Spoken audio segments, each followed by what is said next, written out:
Hey dudes, it's your friend, the Reverend Pirate Frog.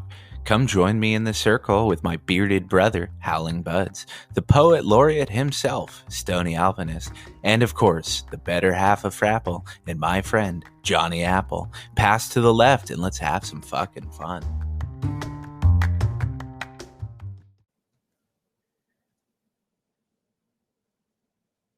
Johnny, how are you doing? Good, man. How are you? Oh, I'm fantastic. Stoney, how are you doing? Wonderful, my friends. Howling, did I buy enough time for you to take over and lead your second episode with your breaking news? Fuck, man. One of these days it'll work. Welcome to the circle. I've introduced everybody. I got that right off the bat, so I don't have to force you to be silent like I normally do.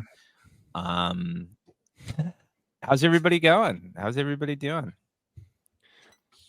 Well, I'll start. I will say I'm kind of anxious for the episode because I really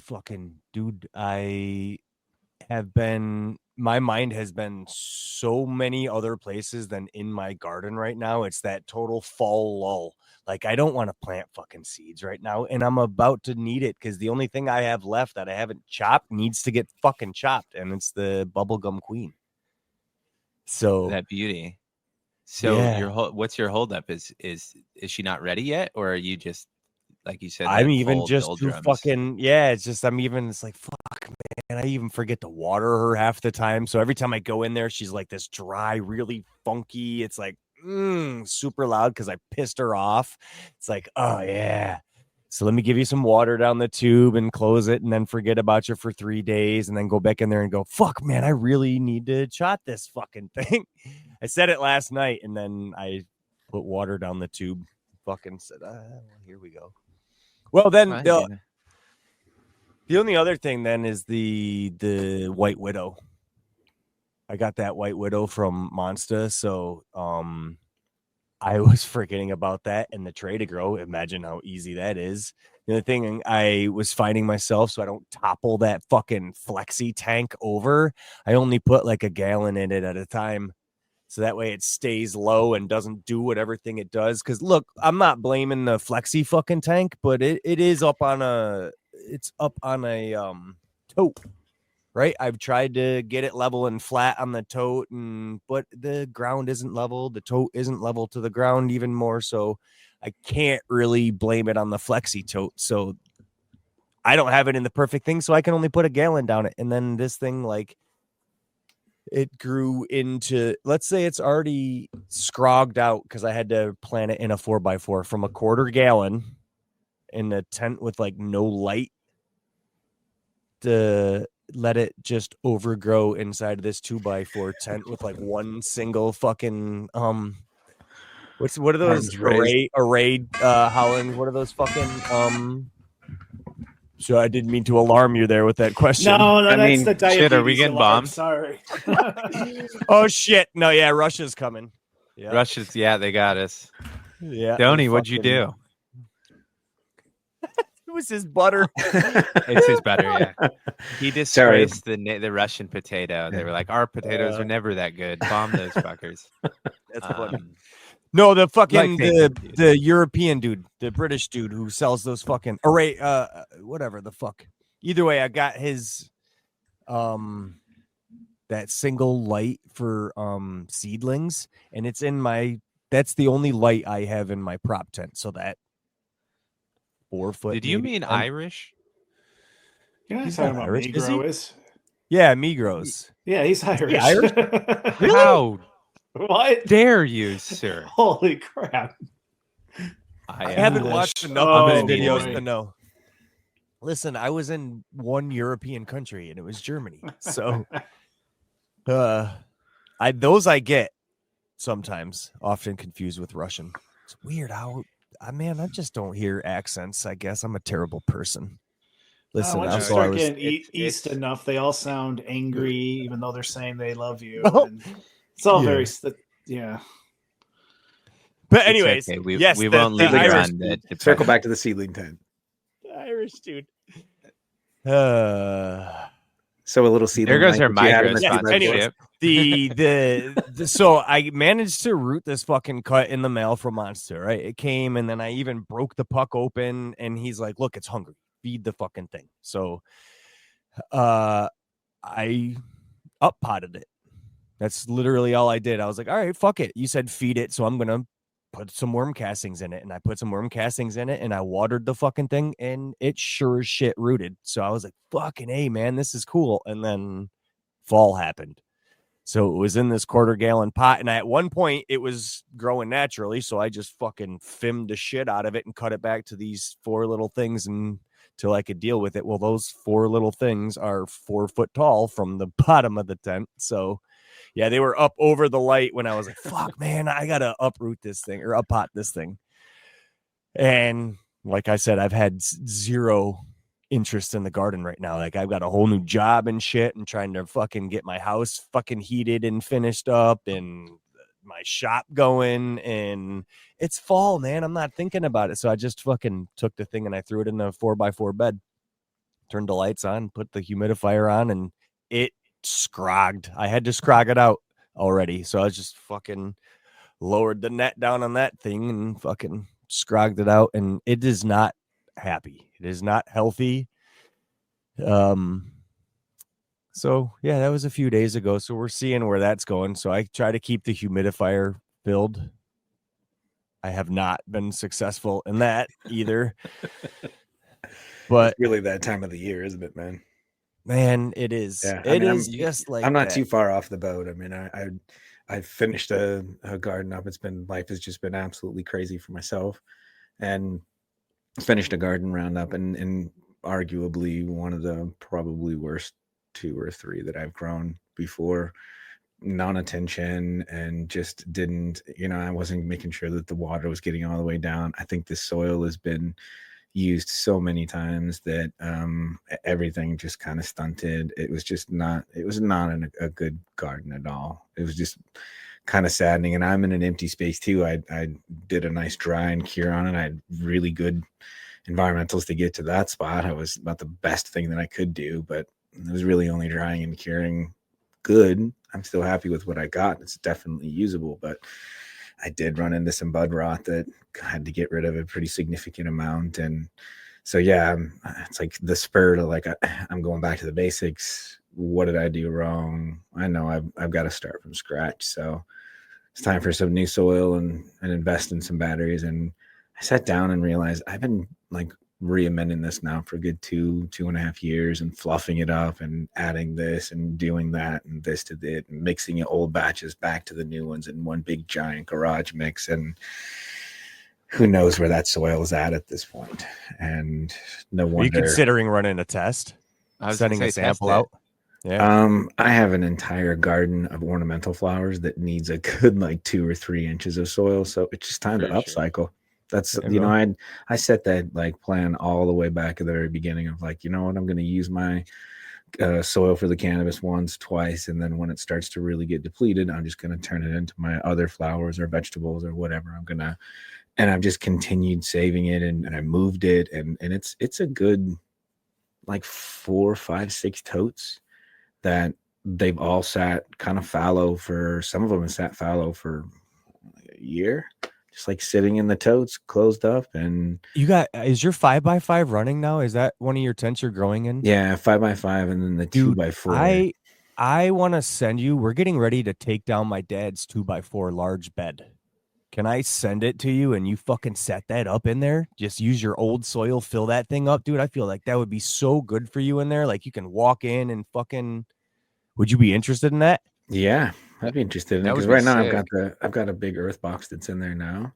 Dude, I'd love to see you with a big fucking bed in that thing. And if I fucking I'll break the PVC down and everything and send you the whole fucking thing. Right. What's your dad doing instead of the bed? He wants to do earth boxes because he's upstairs, and with it being in the upstairs, he's afraid to overwater, right? He's afraid to put a little bit of water down, so he doesn't have it up on anything. And it's just literally it's in his 2x4. Right, so that's a 2x4 bed of fucking soil. It's 70 gallons. Exactly. It's just a shit ton of soil. So heavy. When he goes to overwater it, there's nowhere the pan can't take any. So if he overwaters even the slightest bit, it's no good for him. You've got to be able to water and let some sort of fucking water out the bottom, and he can't because he's like it's old house. His upstairs doesn't have much room to go any higher on, so it's not like he can prop it up and put a big tray underneath it or anything. There's like not much options.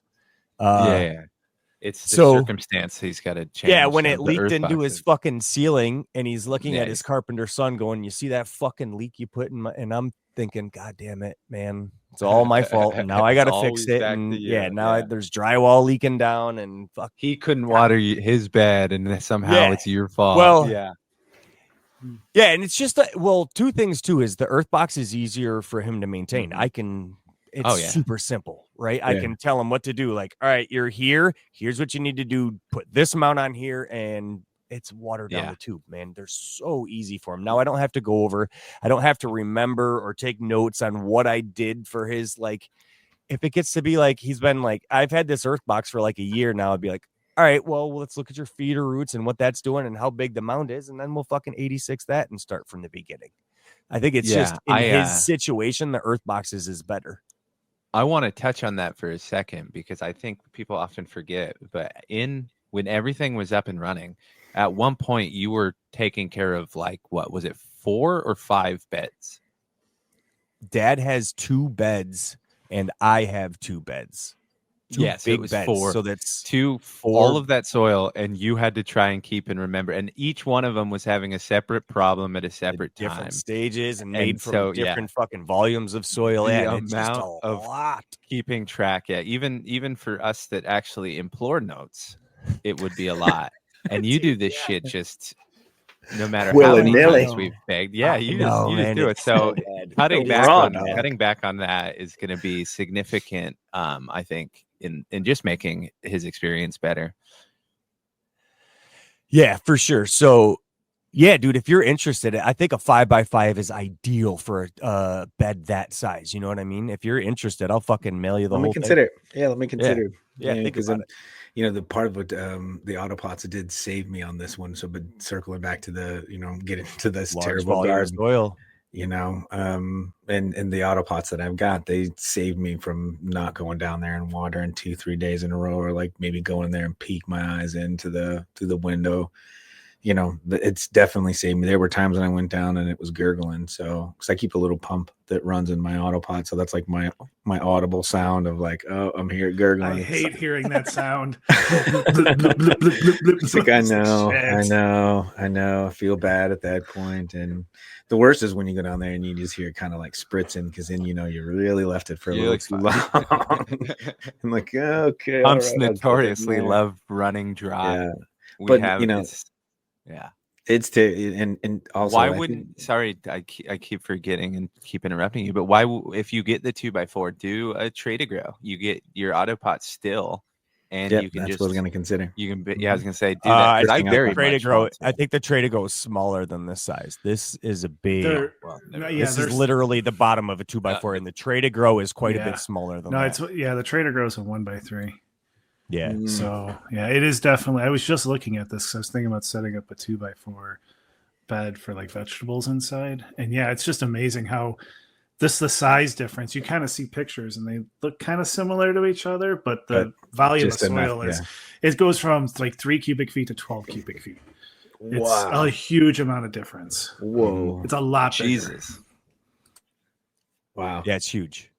It's like 70 gallons, right? That's what mine is, 70. Yeah, gallons. Something like that. I think max, if you filled it up right to the top, it's 12 cubic feet, so it's like 84 gallons.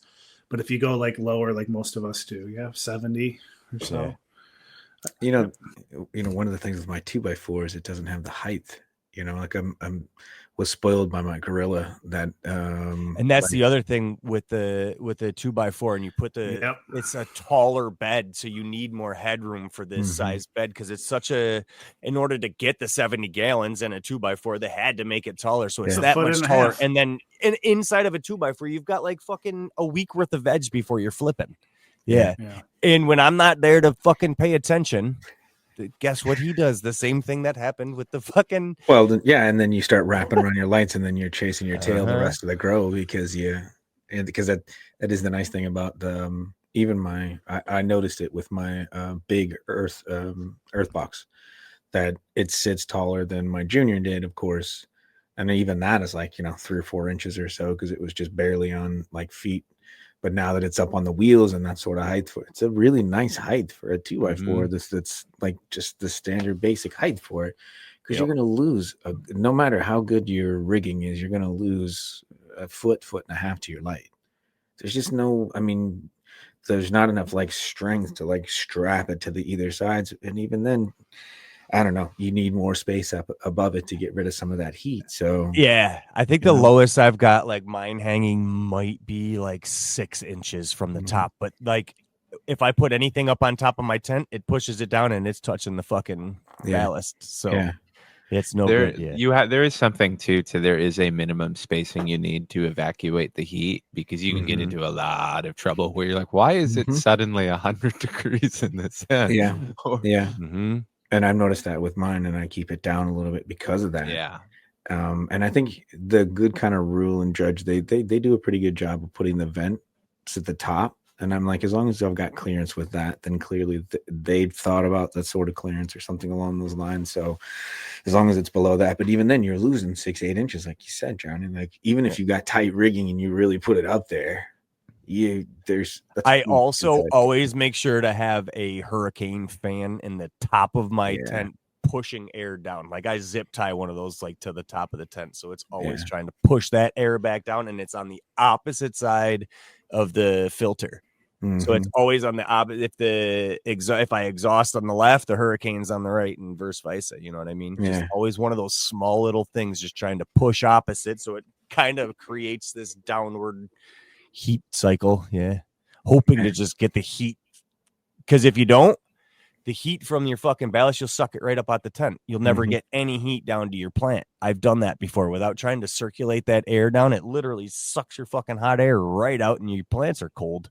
I miss my 5x9, that giant thing that I first started with all those years ago. I mean, man, I could literally have the entire inside enclosed, and I had the heaters and the big giant fans, and I could have all of that on one whole side of it, just moving air properly through that thing. And it was just, that was my prime garden right there, man. The 5x5 is nice. I love it. And I definitely see the advantage over a 4x4 with that extra foot. I know I was, when I kind of like laid it out and started really looking at it, I'm like, with this 5x5, I can at least move around the edges of things and have more room for things to grow. A light still has this pretty similar footprint, but even that, the way that I have, just the fan set up and that big giant hurricane blowing halfway above the light, halfway below it, and then one down low, I still really only grow in like a 4x4 square. I just use that extra foot for my HVAC. So my light is even offset over towards, That's a lot of what I've had to learn how to do, is not overgrow your tent, right? Like it's cool until you fucking realize the problems it creates in late flower. Like the humidity ideally, it's insane. It makes more sense when you think about putting a 3x3 bed instead of a 4x4 bed in a 4x4, right? A 3x3 leaves you space for your humidifier. It leaves space around it. And you should only grow within that 3x3 space.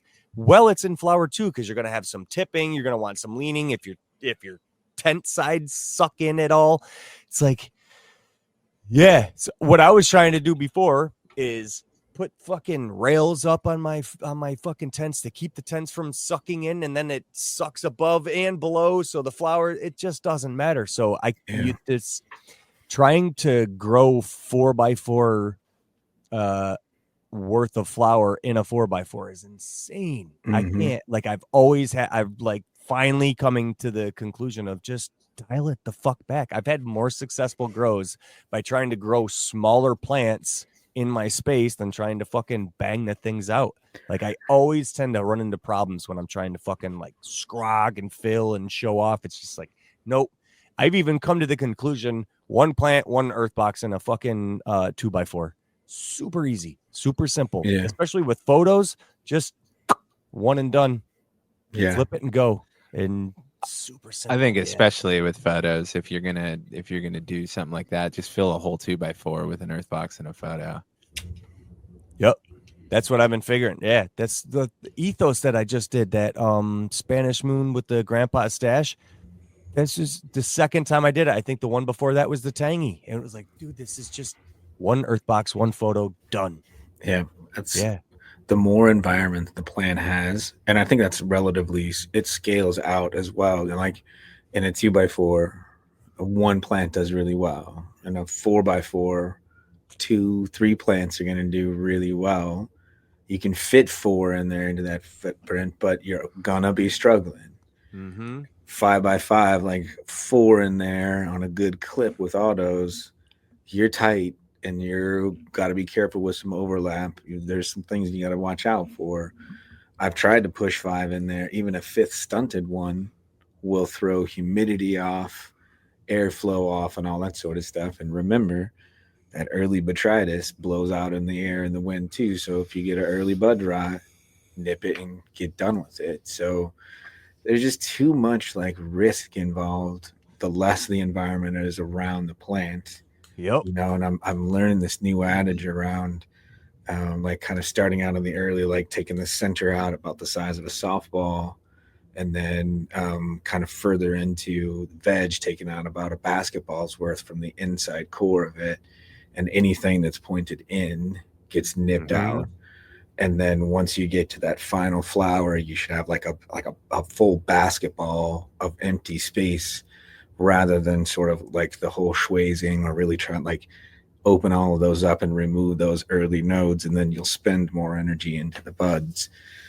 It's, you know, like air. It's a lot of shit to do, which is why I don't want to plant any fucking seeds right now, especially like good circle, bro. Dude. Good circle, my dude. Yeah, well played. It is. It's like I don't want to plant any more seeds because it's so much work to do. I like, look, I want to do a tangy run. I want to fucking find tangy in a photo period.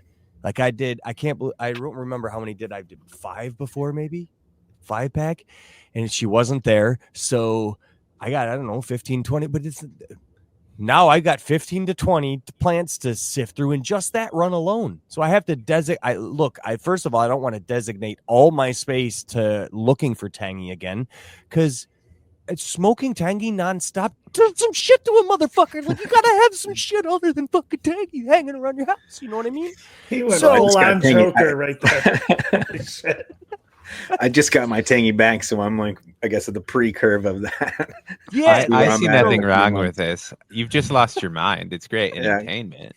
Because I'm just about ready to plant another one right behind it. So no, but look, when that's literally your only stash, it fucking is like, dude, I need something else to fucking smoke. You can only get high for so long, right? Like you don't, and especially when it's not the high RPM, the tangy. Yeah. Sorry. Didn't mean to talk over you, but especially when it's not the tangy, it's just like, it's not, so you're not smoking tangy, you're smoking the shit that wasn't tangy. So it's like, fuck, that's all I got. You know what I mean? Because you can't just like, oh, well, I didn't find her, let's just fucking throw this away, and now I got no weed. You know what I mean? So I don't know. I want to plant like 10, 15 of them and then sort them right out off the fucking get-go, and then end up with 4 or 5 in a 3x3 bed. But then I got to flip them quick. So there's like, you're talking a month's worth of fucking work, like paying attention and work to do a fucking hunt. So it's like, I don't want to do that. And then I got my old man scored some fucking connection with some fucking dude he's doing heating and air conditioning with. And I got like 4 different packs of Humboldt feminized fucking 5-packs of like shit I've been interested in fucking growing. Like some, I forget what it even was. He gave me a list of this dude the guy had, or the shit the dude had from Humboldt, because he knew how much I loved the Hella Jelly. And I was like, that one I like, I've been super interested in that one, and that one looks fucking cool. I said, I will take any one of those if he's interested in fucking, and Dad's like, I think he'll fucking give us them all. So that came too. So I got like 4 fucking packs of like Humboldt coming that, like, I loved Hella Jelly, man. So I'm fucking super excited for the shit I picked out. Seems to be like the fruitiest, terpiest. So, and I don't even want to plant them. It's fucking fall. You know what I mean? Like even getting excited about all this shit, and it's just like, oh, so much fucking work. So much fucking work. Anyways, what's everybody smoking on? Well, tangy tonight. Yeah, tangy tonight. Yeah. Tangy 2. I'm smoking on Cosmic Apprentice. Oh, and I've had some of that spice melange today as well. From Night Owl. You like that, and 5-1 Bake speaks highly of that. Spectacular.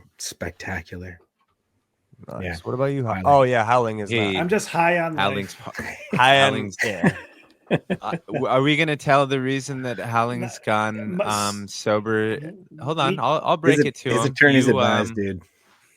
Yeah, he's facing some rather serious charges, and he'd rather pass cleanly on his drug test coming up, so the judge takes some leniency on him.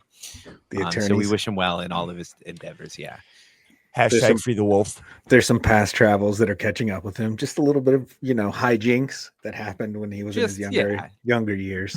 Apparently, some laws have longer statute of limitations than in other countries. Of. That make sure that there's some international laws that are followed. So they've come looking for him, and they found him here with us. We love him, but turns out Howling was not his real name. Get out of here! They were looking everywhere. You didn't have to leak that one. Jeez. Oh, jeez. So my bad. Yeah, that was private. But no further notice. Yeah, or at least the next show. Literally, the next show he'll be fine.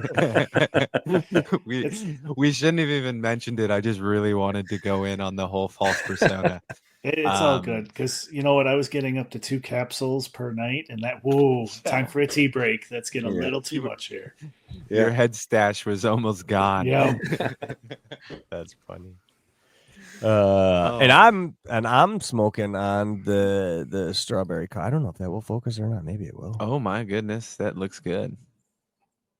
They did really well. The strawberry cough that my dad was so fucking excited about. Yeah, I love when they have a lot of orange hairs. Yeah, it was super. Well, here's the thing: I appreciate the love, Howling. I think I chopped a little early, right? I wasn't letting it. So she had those orange hairs like waiting to give that second push for fucking power. Yeah. So because she was so fucking narrow leaf, she probably had another fucking month. But the tent next to her, remember, hermed. I had a fucking whole tent on me herm for some because I was fucking around with the tents and not like zipping it up, I think maybe. And then at the same time growing like lion's mane in the fucking grow space. So I was using my lounge as a 12-hour light, and it was opposite to their fucking light cycle because it was coinciding to me being in there. So the lights were always on, and I wasn't zipping the tent up. So I'm sure it was caused by me. So I had a whole tent freaking herm on me, and at the same time, like these guys were close enough. So I was just like, I'm seeing that second push, and I was like, I am not putting you through a second fucking push. You're good enough to go. And here's the thing. It was absolutely good enough to go. Like, it's not a racy high by any means. It's actually a fucking, one of the more lazy highs, like more of a couch lock. Yeah. It was surprising for a narrow leaf. Yep. What are you getting? Any strawberry at all? No, lemon lime. Right on. Yep. You might get it in the cure. How long have you had it? Knowing Johnny, it's been cured for about 2.5 minutes. Yeah. So wait, no, that's I've had it in jars for a week and a half, maybe, and it was hanging for 3 weeks in the dry. So it's cured. Yeah. Hell yeah. Usually by now Johnny does it right. No strawberry. Well, Johnny does it lazy. My way is just put it in the fucking 8x8 tent. I was gonna say the dedicated dry tent is like the coolest, laziest unlock because you just maintain that temperature constantly, and you can forget about shit in there. It is. The you have to get in there after 4 weeks. It gets to be too much. Like, there's no more added humidity to fight back, so it's constantly pulling. Right. So with the flowers, you're only going to exhaust to some extent. It doesn't seem like my humidifier does enough to add humidity to that space the way flowers do. So at like the 4 week mark, if you're not in there, you start to fucking pull some terps. I end up at like 3 weeks. I turn off the fan and everything. It's just a dead tent at that point. Maybe I'll bump up the humidity or something just to keep it there. No fans running except for like just maybe a small one inside the tent, but no exhaust fans or anything. And I treat it like one huge fucking tote. That actually makes more sense when I'm at that longer week, turning the fucking fans off. Yeah. It's probably not the humidity at that point. Now it's just the wind fucking whipping, beating the shit out of the turf. Yeah. Over drying. Yeah. Mm-hmm. Well, yeah, and even though like your controller will say it's keeping it like 60-60 or something, it's battling that with your environment outside the tent, with the flower inside the tent. And it does this like balancing act to where like you're not in a perfect 60-60 environment for that flower any longer when it's that dry and it's trying to cure. And at least that's my theory.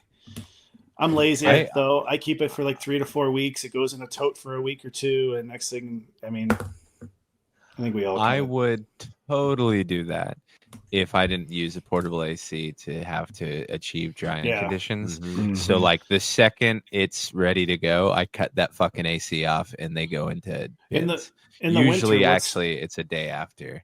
In the winter, what's the coldest that your place gets? So the garage will get down to the right temperature, but I battle the humidity. And then if I put anything on to fight the humidity, I then battle the temperature. Mm-hmm. So the only thing that deals with both is running a portable AC. So even when it is fucking freezing outside, I will have to run a portable AC into the tent to keep everything stable, because it is the only thing that solves both of my issues, which is funny, running an AC just for the humidity. And you do get warmer during the day. Oh, absolutely. So I do. It will, and the swings is what kills it. Is really what will do the most damage. It's the swings and the marine layer are so constant, but also different, right? Because like Stoney hit, like it doesn't necessarily show up every single day, but it'll show up, either 4 or 5 days or 3 out of 5 days or something. So you're kind of fighting that. So, and you feel it too. I mean, it's like indoors and outdoors. It permeates. It gets right into it. Yeah. I don't envy that being that close to a coastline and trying to do it. Yeah, it's something that you just kind of get to a point where you accept. Like I look at the humidity and I go, well, that's about the best I can do, because you start fighting with, especially in my condition where I'm in an unfinished garage and I don't own, so I'm not going to finish or do anything like that will get me in any more trouble. Mm-hmm. So it is what it is. So I fight it with things that I can control, right? Like, all right, I need to run these exhaust fans, when it gets to this humidity, they turn on as fast as they can, and hope to God that's good enough. When I have a bunch of fans in there, like airflow is my king. But you kind of just accept that nature's going to win, so fighting it is pointless. And I'm already exhausted my electrical grid in this apartment, right? Like I'm already running off of extension cords and stuff. If I start throwing in even more, like I have a huge dehumidifier I could run that would take care of the garage, but then I couldn't take care of your bill too. And then I'm already in Southern California, man. That electricity bill is already astronomical. So, but those things chug power too. Oh yeah, especially if I had to run a heater and anything like that, like worrying about tripping the breaker and anything where I'm still trying not to bring any attention to myself, right? Sometimes it's just okay to go, well, this is the best it's gonna get. Is the breaker not in your house? Oh, it is. Like you don't have So if you did trip it, you can reset it back. Yeah. You just don't want to draw attention to hearing that thing flip. I got you. I was just wondering. Oh, yeah. Or more so, it's not like a thing like, off. Sorry, I tripped the breaker again. Yeah, no. Also, I can control it. It's just more pissing off Megan constantly with you.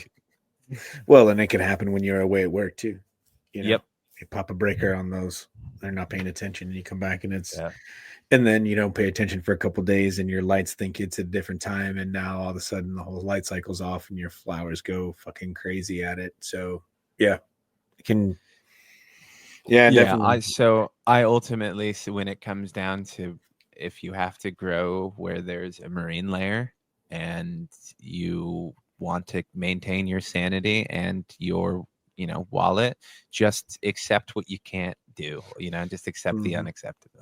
Like, you're not going to win that battle, move on. So I don't usually in flower, if I don't usually get it down to just 50 or any. I've never see below 50. I try and keep it below 60 with as absolute much airflow as I possibly can. Yeah, it's so different. It's nice to get the wintertime dry at this time of the year. Like, it's nice and subtle. I didn't have much problems with my humidifier or dehumidifier. And as I get into dead of winter in January, it's so crisp and dry around here that I end up adding way more humidity. And then this summer was the first year around here that I had to really get into a giant dehumidifier just to try and mitigate and cut back on canopy this year, just to try and mitigate some sort of moisture because it was just out of fucking control. Yeah. So how wild. It's such swings and wild, that's part of living in the Midwest is, I think we have 130 degree swings sometimes when we do the math on that, because we get because we can go, I've seen 40 below, right, Howler? 40, 50 below out here, and then we'll get to 105. Yep. I've seen 105, 107. So, and humidity everywhere from 0 100%. Those are fun. Yeah, to a good consistent 60, 70%. When you just go. Yeah. Oh no, midsummer. Oh yeah, you're swimming through the fucking air. 90%. Oh yeah, sure. Yeah, we can get that. Yeah, dude. Yeah, for sure. So we just see these swings like this. To your point, we all adapt in our own sort of regional ways, because at the end, everybody has to prepare. Like, for instance, I use my humidifier in the summer, and in the winter I never use it. So I get excited where I'm like, I don't have to start chugging bottles back and forth. But I do envy the people that live in the perfect conditions naturally, where who have a cellar that just so happens to stay 60 year round, no matter what. Those lucky bastards, man. Yeah, in the tiny little pockets of the universe. But yep. Yeah, I think that's what makes it fun. I do mess around with those the Grove bags, and now that the patent's been out long enough, you'll see that there's a lot more manufacturers now that are coming out with them. So it's it's an old school. It's a material that's been around for a long time in packaging. It's gas permeable, so it maintains the 55 to 65. So now that Grove doesn't have their patent out on it to get it out into the retail market, and that opened up, at least that's what my assumption is.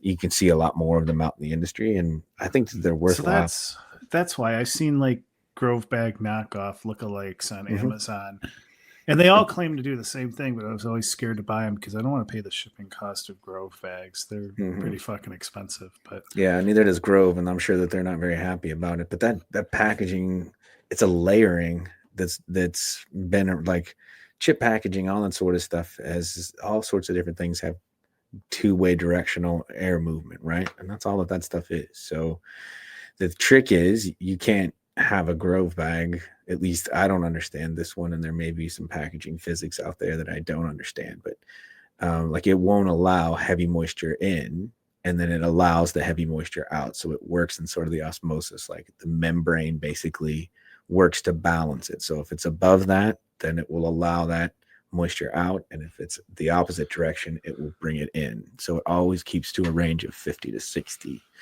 if it's loaded properly. And if the room that the bag is sitting in is like 40% humidity, it won't dry out what's in the bag, right? It closes the cells off.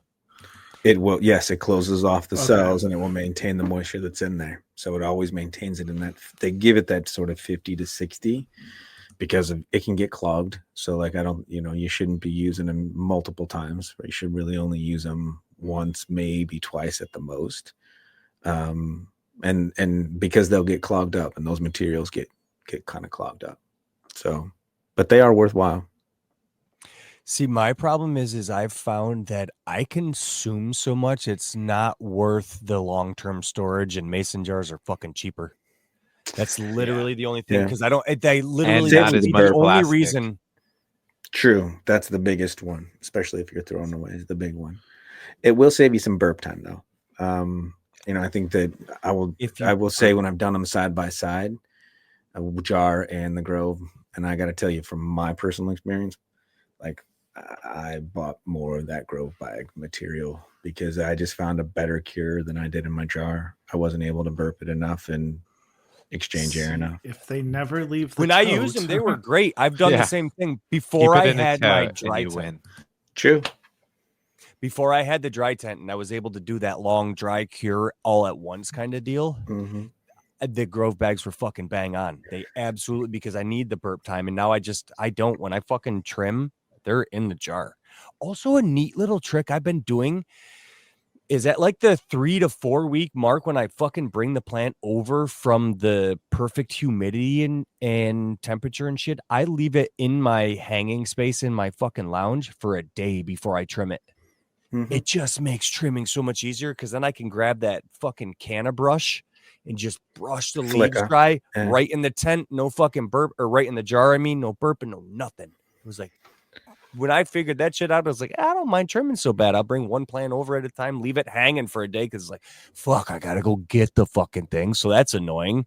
So then it's like, I don't want to deal with that, because I was annoyed once today. And you know me, I'm an easygoing guy. So I don't want to be annoyed more than one time a day. So I leave that to hang for a day. And then it's like, now it annoys me the next day that it's hanging still. So I trim it, except for that one tangy there. That one never got trimmed. So, really just larfy. Was you using it as an ornamental now or something? Or you're like, look at this plant that I harvested a year ago. What's the end game with that tangy?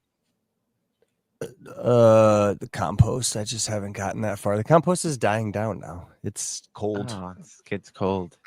Yeah.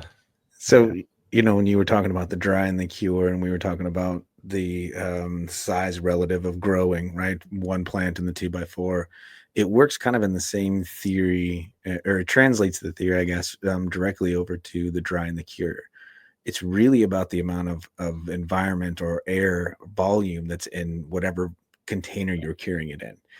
And the reason being, so like there's as that plant is starting to dry itself out, the chlorophyll is starting to break down. There's some decay that's happening. There's ethylene, so the same stuff that comes out of like the bananas and things that ripen fruits is happening in there in that process too.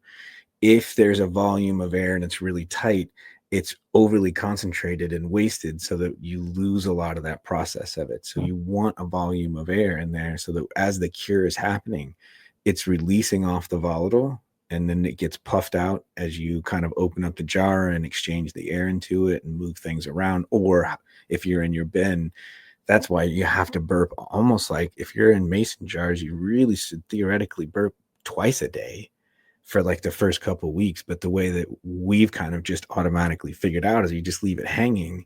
You're doing the very same thing. You have a little bit less of a controlled environment because it's not completely sealed up, but you still have gas and an air for it to exchange, right? And you guys were talking about the sort of drying process when we talk about those swings. Like, think about the bud. So it's like we think about our tiny bud and we blow it up into this like giant size bud, right?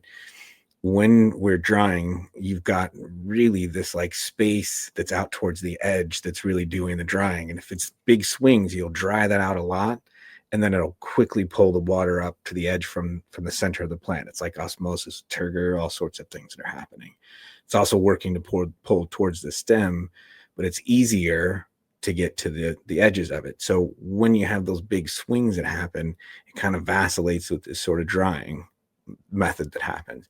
When that happens, you don't have time for that exchange to happen. So that's how that curing process is. So when we leave it in our big open tents like that, we allow for that gas to happen. We allow for that slower exchange of the air, the slower of the drying, because it's not going from like this really humid thing to when someone takes the lid off, allows drier air, and then seals it right back up and it rehumidifies. We have it in our tents and it's just kind of hanging there. The humidity is more balanced for it to move, so it cures a little bit slower. It dries a little bit slower. So it's kind of like we stumbled on to just a better version of, you don't have to burp it. Burping. Yeah. Exactly. You don't have to burp it. You just leave it in your tent, keep it pretty well sealed up, exchange the air. I mean, like, I think we all never use our, timers, our IC Infinity controllers enough. But this is a good time if you've got it in there to like just set it for like twice a day to just do a little like 10-minute burst, pop on for a half an hour or whatever it is.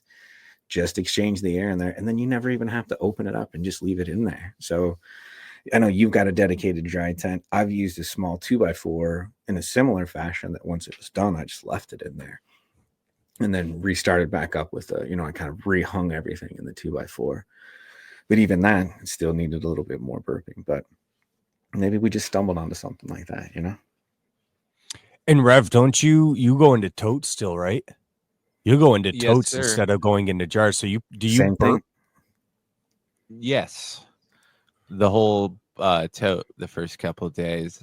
So I go straight from the hang dry to where I buck usually branches into the totes, and then I will then buck from the branches just the buds. And usually I set that aside to trim, but in reality it sits on the couch in the garage, and I walk in and grab handfuls and put it into jars, and then I carry those jars around with me.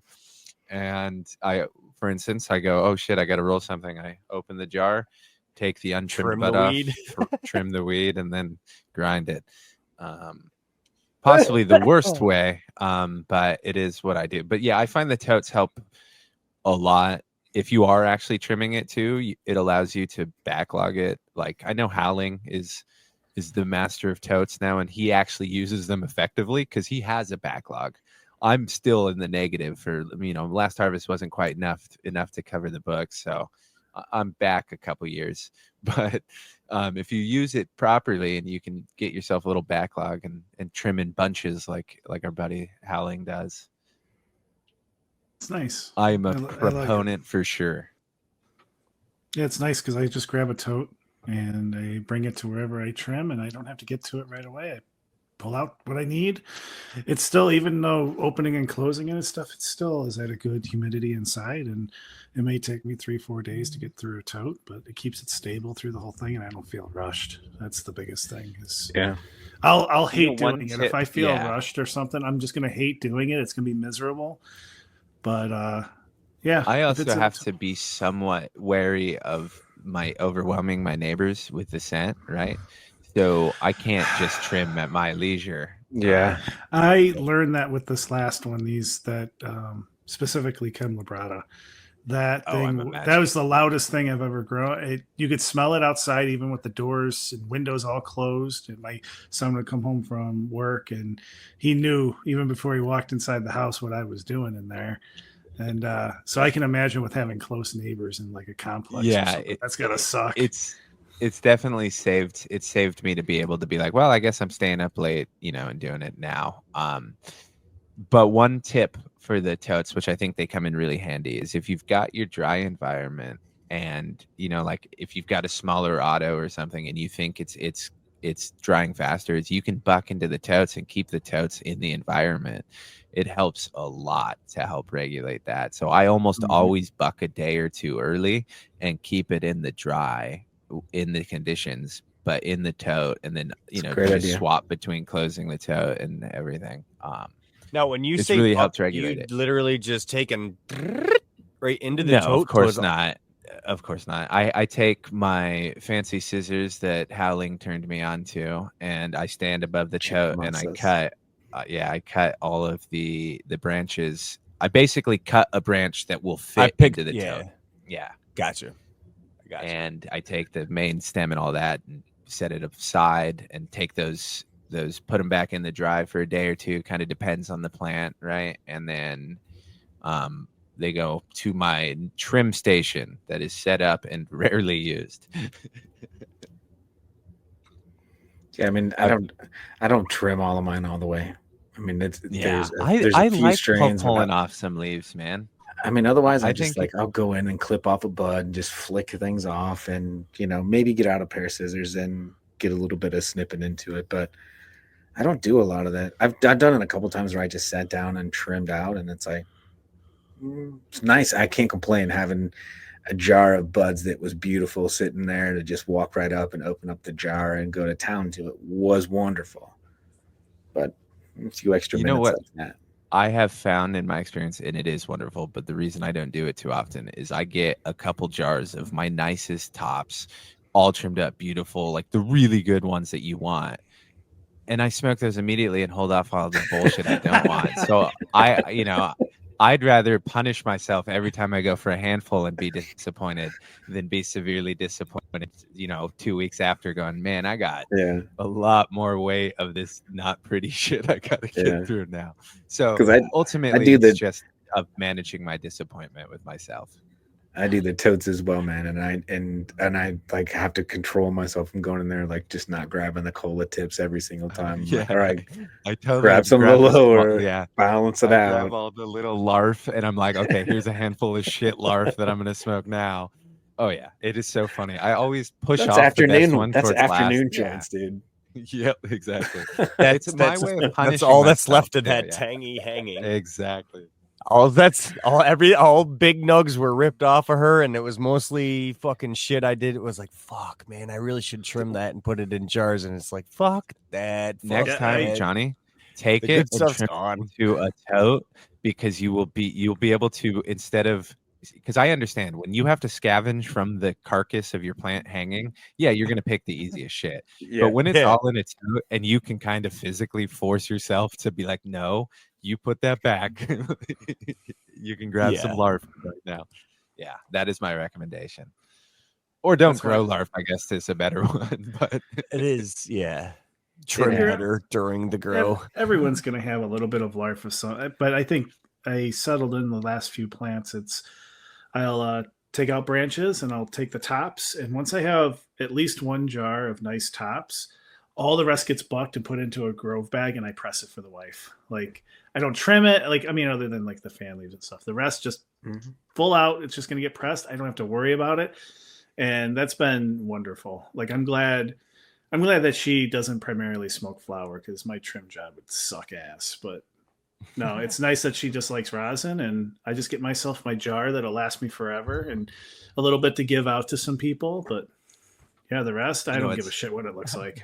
So you're really only I can't think of a better few system. Ounces. Yeah, that's interesting. So you're only going to trim out like a few ounces then, right? A couple jars? Yep. Yeah, 1 to 2 jars. Like if it's a normal size plant, not one of like the small pot plants. So the last 3 I did in the bed, each were like 5-ounce plants. And so I would go through and as I was trimming them, it's like 2/3 of them instantly were just going to go into a bag to be pressed. And then I start looking at the tops, and sometimes there's not even a top on that branch, so it all goes into the bag. But then if I get to like the nice tops, a few of those, and on a 5-ounce plant, give me at least 1 jar, maybe 2. And for me, that's about 3-ish ounces if I get 2 jars. And then all the rest just goes in a bag to be pressed, and it saves a lot of time. So it cuts my trimming down by half at least. Do you label your jars? Are you like, I estimated date 2027 when you put them on there at this point? Because I can't imagine. Yeah, like I have a jar here. It's Chem Labrada. It's November 5th, 2024. This is so funny. This is so funny. This jar, I have this Oh, this is the strawberry cough. It is literally in a jar labeled applesauce. Oh my dude, my jar for the longest time was labeled Solo Cup. And Megan goes, "Why is that jar Solo Cup?" And I explained it, and she goes, "You've been smoking that same Solo Cup for this long?" And I said, "No. I refuse to change it." Yeah. No, but I just find dates would be hilarious because I know when that fucking thing was put in that jar. Yeah. And it's gone. It's gone before your next harvest. They're close to it. Always. You time your grows pretty well. That's where I'm at. The absolute worst thing in that regard is that no matter what I harvest, I will be in the same situation, right? Because I only up the percentage I smoke daily for whatever reason. You know what? And I've changed a lot about myself lately. I've worked on myself. That's just not something I'm willing to work on right now. But it is like I can have an amazing harvest and be like, sweet, I'm finally not going to be cutting it close by the time these next plants are gone.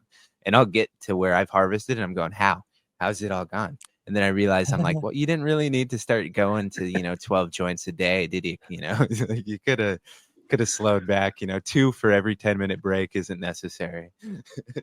It's just smaller joints.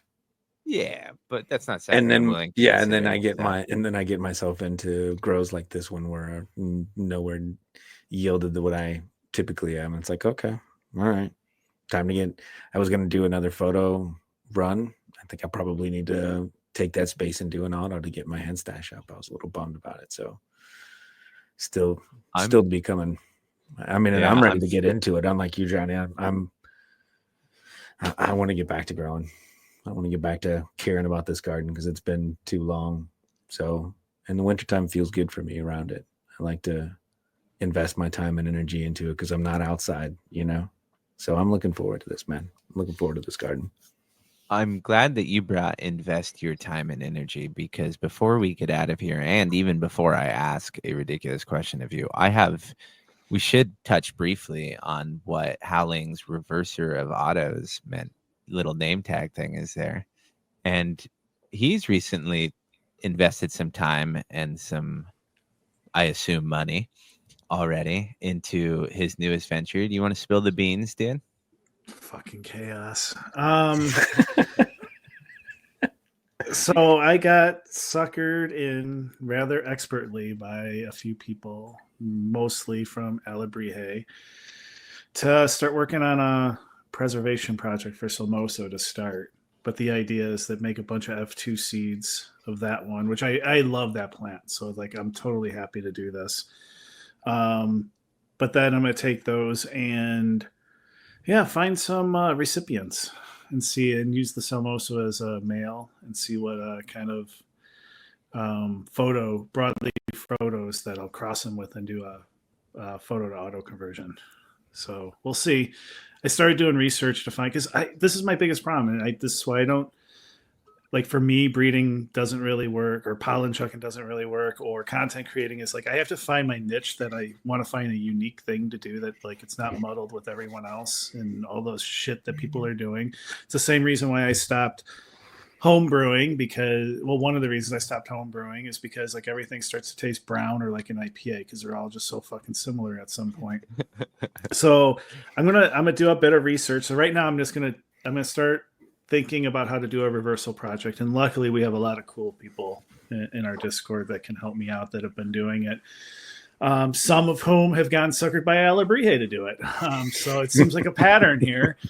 And so I get to pick their brains and learn a bit. This is going to be like my new carrot on a stick that'll get me interested and allow me to get my neuroticism out somewhere. And while I'm doing that, I'm going to do research on what I think would be some good recipients. And even when I reverse these, I'll pop a few of something. I don't know yet, while they're getting reversed. And if they get some pollen on them, maybe I get a cross. And we'll see what those turn out to be. And I'll probably do those as autos that just are bullshit test ones, just because I don't want to try to work them and try to bring them to autos and they turn out to be shit or anything. So they'll just be autos that just make some beans out of. Yeah, we'll see where it goes. It's going to be something. I don't know what the hell it's going to be yet, but it'll be fun. There's a lot to learn, man. That's something that's straight up your alley too, of learning more. I know that you were complaining about being a little bit down, so yeah, this will now be, I've stated that. No, it's great, man. It really is. Like I think it's super cool. Even if nothing comes from you, just do a reversal, and you're like, you know what, that sucks balls. I never ever want to make a seed again. At least now you know for sure, right? That's everybody should explore everything that interests them. The reversal seems okay, even though I've been called out for already overthinking how to make a fucking spray. But should we expect anything less? Well, yeah, I know. These are going to be the most neurotic. We know you too well, dude. Just wait till the bitching that comes out of this one. So I think I'm gonna set up a 2x2 up here in the room I'm sitting in, which is up on the main floor of the house, and all my other tents are down in the basement. And the only thing I have to do is maybe seal off the return vent so it's not sucking pollen out of here or something and spreading it across the house. But I think, sitting right next to me, I'll just set up a 2x2. Good idea. Yeah, that's a really good idea. That or something. I don't know what I'll do. I'll have to figure that one out, but I want to keep them as far away as possible from my main tents. I know there's like some people have talked about even sharing a room between their main tents and their pollen tents. And like, that's fucking nuts. Like no, that's not for me. I'm sure it can be hermetically. I mean, I'm sure you could seal it up. You would just have to take a lot of extra effort. Yeah, like there's one person who could do it, it's Howling, and that's what I'm saying. He invented some kind of ozone machine that sprays every inch of the house. I mean, I'm sure that if you put HEPA filters on both the intake and the exhaust of the tent, and then after you've been in the tent, you run a fogger, and then you tell C-3PO to have R2-D2 come fucking sweep up the mess. Yeah, we got it. Yeah. Mm-hmm. I mean, but that's a hassle I'm not willing to do. The howling method. Yeah. Yeah. No, the howling tech is I need to find an all-in-one pollination tent that does it for me. Yeah, like some $1,500 biodome of the line. Yeah. Some sort of biodome. Yeah. Yep. Something that only he's the only one who gets it, but it's badass, and you're like, you can do it yourself, but it is kind of fucking cool, man. But this is good timing because, and I know, I got some shit for forgetting about it, and I have a terrible memory, even though I did read it. But it's timely because, in this little plug for Elabrihe's magazine, his e-magazine is his last issue had the STS spray, and then his future one coming out on Saturday is going to be how to actually reverse. So it's kind of serendipitous this is all happening because I get to in real time get to put his instructions to the test that he's putting out there. So this is pretty cool. Nice. Yeah. I was thinking about this, and I mentioned it earlier in Discord, Stoney, but it's just you and I that have yet to do anything for Elabrihe now, right? So we're gonna have to. Johnny's hunting the tangy photo. Elabrihe's about to fucking get involved with breeding with some of his stuff, and then you and I are just sitting on the sideline going, "Yay, guys, good job." Yeah, just waiting for Chicago, waiting for the meetup to happen. At least Johnny gets to deal with photos. How the fuck did I get wrangled into auto shit? Consider it probably a best case scenario because of how neurotic you're gonna get. We picked the hardest subject, I think, for you because. And it couldn't be quick. Here's a project that'll take you 2 years. Yeah. Johnny's a simpleton. You have to keep shit simple for him. He was born and raised in a trailer park. He says fuck too much. This poor little simple kid. We have to keep it simple for him. So that's why I go with photos. It's just simple. I don't have to pay attention, as we've expressed earlier in the show, with the neglect. It's just easier to neglect. That's all that. And you are interested. So you chose it, my friend. Yeah. You get off learning, you weirdo. No, I really do. I really do. No, it's a really good way to at least, like I said, I'm stoked that you're going to at least give it a shot. I think everyone should learn as much as they can about every aspect of this plant that they can. But I wanted to touch on it briefly. We'll get more into it, I'm sure, in the future. We'll have to get more guests on the circle to talk about it now that you actually have a reason to pay attention. You might be interested. It'll be funny is he starts leading episodes like every other fucking time now. He's like, no, I got it, guys. I got it, guys. But I have a question to ask all three of you. I don't know what I was thinking for. Thanksgiving is over by the time most of you listen to this, unless you're someone really cool dude who celebrates it all weekend. I would like to know you because that's like 4 turkeys. I'm down with that. I'm going to ask, what is one activity that you would like to... No, fuck it. I'm going to ask a different. What's something that you would like to at one point do with this plant that you haven't done yet? Howling, if you want to choose what you're about to do, that's fine. But any other thing is great. We'll start with you. That's probably it. That's all that comes to mind. Yeah. Fair enough. Stoney. I want to gain confidence in photos. There you Period. go. Yeah, because right now, I mean, I've done a couple, and I'm confident around autos. I've done more than a fair share of them to see good ones, bad ones, know where I may stop, see things a little bit more identifiable. I'm still in that real learning phase of photos, and I know enough to see what I can unlock with them. And it's something that I know I need more time with, dedication, like the goal to get enough of a head stash to ride on for a while so that I can do a proper photo run in the 5x5. So that's one thing that I want to do. I want to be able to, it just feels like there's so much more genetics in the photo realm and more things that can be done and more understanding, a deeper understanding of the plant with photos, right, that I think is the next evolution, but not one that I'm in a major rush for. Because as you said, I think the question was like, what do you really want to do with this plant? I think that's one of the big ones because I think everything else can be unlocked from there. Hell yeah. Excellent. Johnny. I want to find a mom that I'm obsessed with and do what Howling's doing and self it. That would be awesome. Hell yeah. Yeah. I just what a wonderful one. Yeah. I wish I had Hella Jelly. I've got Hella Jelly seeds too. So, I mean, I could do another Hella Jelly and go for that. But I think I don't know. I want to find her and self it, or maybe cross it with the Tangy Mom that we find. I don't know, something along those lines. I want to play with some photos, but I want to do it on my own terms. I don't want to feel pressure. I just want to fucking feel like, yeah, I did it. You know what I mean? That's for sure. Yeah, I got you. So I don't I love it. I want to do that shit. I just don't imagine it fucking happening. Well, you've got a lot on your plate. So, fun. And also I didn't ask for deadlines. So you're golden, man. You could have you could have said anything and never achieve it. It's up to you. I'm an over under. Listen, let's go with the odds here. I'm an under over. You're an under over. That's what I've heard about you. $20, you'll do anything under or over.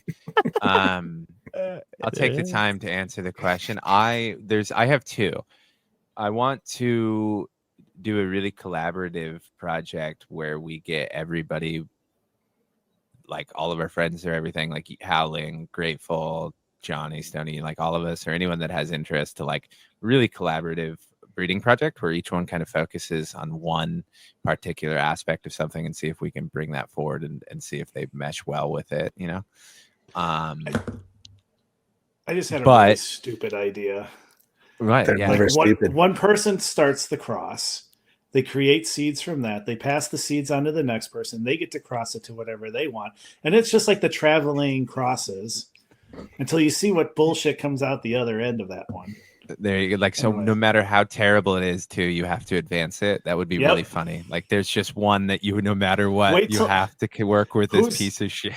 Who's going to be the one that's going to put that freak show in the cross somewhere? Me. The absolute funny thing is though, is if we left it to our more talented friends that do it could turn out really well. But the second one that I want to do, is I want to find something that I particularly like, but I want to grow something in every medium, like a very similar plant in hydro, like multiple types of hydro in cocoa in a big bed. I don't know what that magical plant is, but it would just be really cool to say, yes, I've grown this plant and I grew it every fucking cloud way, ponics, right? dude. Yeah. And it won't be, anything more than just to say that it was cool that I did it, right? Like get a baseline and be like, no, I know that this plant yields this with soil, this, it would just be a really cool experiment to do one day. So that's like sort of ultimate. Plus it gets to the why I started in high school, that Star Trek shit, right? Like it'd be cool to set that up and do it once. And even if I hated it, I could say, well, the justification was that I had to do it once or something, right? So I can't even imagine, because you said that you'll smoke however much you have and you'll portion it out that way. And I can't wait. You do like hydroponics and pull like a 3-pound 2x410 out, and the amount of joints that you're going to be going through. What will be so funny will just be if that does happen and you just see a train of it, like our episodes where it's just incomprehensibly stupid, more so now, where it's just like, what happened? Oh, those were the hydro episodes. He can't speak because to keep up with this horse shit, he's smoking every 5 seconds. That would be very funny. Maybe that will become a secondary goal, but yes, it'd be something cool to say, like, I've done it every way. This is the way the plant likes it best, because you're going to get some massive plants with hydro and cocoa, and maybe the flavor is affected, maybe not. It'd be interesting to know for sure. But that's about all I got. Does anyone else have anything to plug or end on? Johnny, I asked you last. I'll ask you first. Nope, I'm good. Fantastic. What an ending. Stoney. We're coming into the holidays, and that's a really tough time of the year for everybody. For some people, I won't say for everybody, but there's a lot of tough times. I'm not a huge fan of the holidays, and oftentimes it can be wild and crazy. And there's lots of work going on, and there's lots of bad stresses. And I think making sure that you stay connected with your important friends in life is something that's I learn every couple weeks when I get a chance to sit down with you fellas how important this time is. So make sure you stay close to your friends during the holidays. It's easy to get swirled into all of the things with family and all of the other things in life that happen. And typically friends is what we need during this holiday season. So stay on your toes. It'll be spring before you know it. Johnny, it's fall is done. It's time to replant new gardens, man. Time to start all over. New studios, new beginnings, new places to go. I think we're looking forward to this holiday. I'm so close. Look, I will make you guys a deal. As soon as I get walls on my dining room wall, I will plant some seeds. And I am close. I gotta ask Johnny. This shows really negatively about your commitment to this podcast. That you would much rather put up walls to your own fucking house than grow a plant. And I don't know if that's the dedication listen, I'm married now, so the balance got tipped in one favor or the other. I know. The wife now would like to have a kitchen. We're still cooking out of the basement, so in your at defense, least let me she's get a much more dining room scary than any of us. Yeah, that's fair. No, I wanted to add on yours, Stoney. Do reach out if things are getting to you in the Discord. Of course, we do care. We're not always full of shit, mostly. Howling, anything to plug or any ending notes? Nope, just be well through these holidays, like Stoney was saying. And wait, I do have one. Oh, good, because the way that he said that sounded like it was a PSA for killing yourself personally. I'm sorry. I'm not supposed to say my thoughts out loud, but sometimes that's just how it literally is how it happens. I'm sorry. I didn't mean to interrupt you, Howling. No. What came to mind? Don't be a dick. Mind your own fucking business and go with Frog. Oh, how funny that is. I agree. You're supposed to end the episode now, right? I can't I can't finish after that. You Thanks for listening, everybody. Leaving me here. Peace. Later. Adios.